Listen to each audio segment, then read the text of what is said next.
जय हिंद दोस्तों, मैं हूं ब्रिजेश मौर्य और आप लोग देख रहे हैं मेरा हिंदुस्तान न्यूज।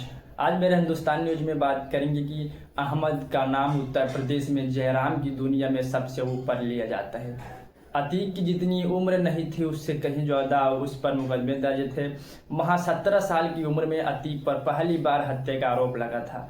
इसके बाद अतीक अपराध की दुनिया का बेताज बादशाह बन गया। आप लोग को बता दें दोस्तों कि आखिर कौन था अतीक अहमद। अतीक अहमद का जन्म इलाहाबाद वर्तमान में प्रयागराज में 1962 में हुआ था। उसका बचपन गरीबी में व्यतीत हुआ, लेकिन अतीक शुरुआत से ही महत्वाकांक्षी व्यक्ति था।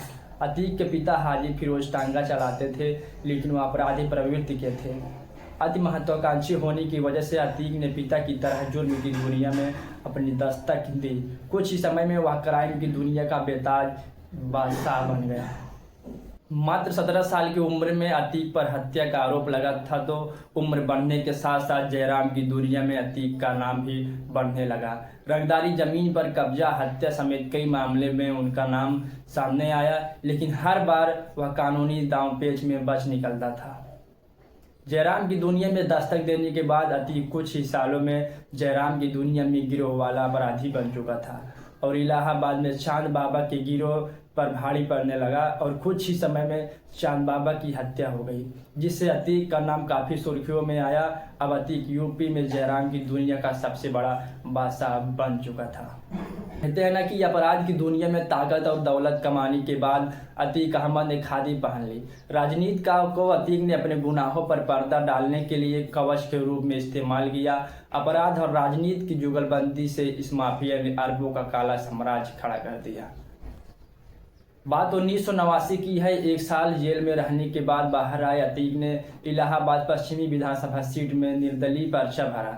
सामने कुख्यात चांद बाबा था, लेकिन धनबल बाहुल से जीत अतीक की थी। वह अतीक के विधायक बनने से कुछ माह बाद चांद बाबा की हत्या हो गई।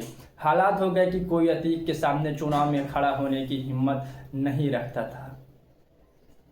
अतीक ने आगे 1991 और 1993 निर्दलीय विधायकी का चुनाव जीता।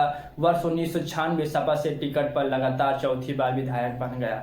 इसके अगले ही चुनाव में माफिया ने पार्टी और सीट दोनों बदल ली। इस बार आतंकी ने प्रतापगढ़ से अपन दल के टिकट पर चुनाव लड़ा, लेकिन वह जीत नहीं दर्ज कर सका।